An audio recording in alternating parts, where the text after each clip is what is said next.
হঠাৎ থমকে একটু দাঁড়িয়ে দেখছি চাঁদের আলো, চাঁদ আকাশে দিচ্ছে পারি মেঘ করে দেখালো। হঠাৎ থমকে একটু দাঁড়িয়ে দেখছি চাঁদের আলো, চাঁদ আকাশে দিচ্ছে পারি মেঘ করে দেখালো।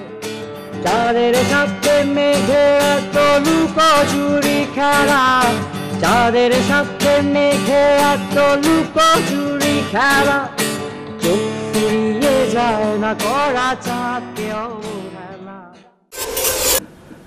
এই ছেলেটাকে কখনো রোজাকে বিরক্ত করতো? কখনো না। ইন্টারেস্টিং। তবে এখন যে ছেলেটির কথা বলবো তার কথা শুনলে আপনার আরো বেশি ইন্টারেস্টিং মনে হবে। কে?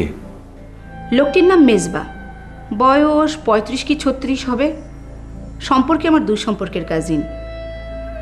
মেজবা আমার এবং রোজার ব্যাপারে সমান আগ্রহী। আর রোজার সম্পত্তির ব্যাপারে? আমি এক কথায় বলবো যথেষ্ট। মেয়েদের ভুলিয়ে ভালিয়ে সুযোগ নেয়াই তার একমাত্র কাজ। আমি রোজাকে বহুবার মেজবা সম্পর্কে সতর্ক করেছি। আমার কাছে মনে হয়েছে মেজবার টার্গেটে পরিণত হয়েছে রোজা। সময়টা ছিল বিকেল।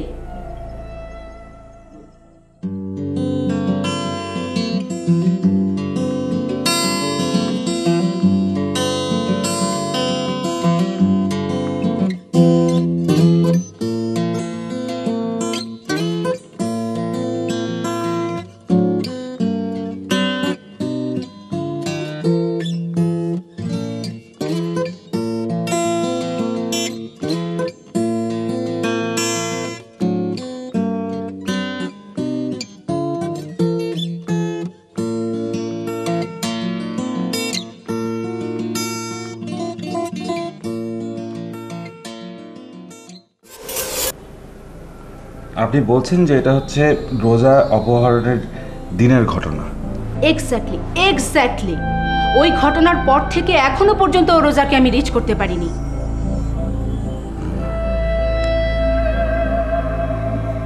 তুমি না, আমি কিভাবে শুরু করতে পারি? অন্য কিছু না, আমি চাইছি রোজা সেফলি মুক্ত হয়ে বাড়ি ফিরে আসুক। আপনি আমার হয়ে দৈনিক শুভেচ্ছা পত্রিকার ব্যক্তিগত কলামে একটা খবর ছাপাবেন। আমি ব্যাংক থেকে 25 লাখ টাকা তুলব, আপনার হাতে দেব। তারপর ওরা যখন যেভাবে আপনাকে নির্দেশ দিবে আপনি সেইভাবে ওদের টাকাটা পৌঁছে দিয়ে আসবেন। তো এত সহজ একটা জিনিস না পুলিশের কাছে গেল না, কারণ আমার কাছে আসলেন কেন?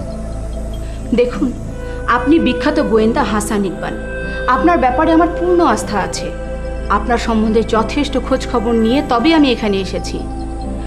দেখুন মিস্টার ইকবাল, এই মুহূর্তে আসামি অ্যারেস্টের চেয়ে ভিকটিমের নিরাপদে বাড়ি ফিরে আসাটা আমার কাছে বেশি গুরুত্বপূর্ণ। ইনো, এবার বলুন আপনার পেমেন্ট সম্পর্কে। অ্যাডভান্স হিসাবে আপনাকে কত দিতে হবে? আরে কাজটা হোক।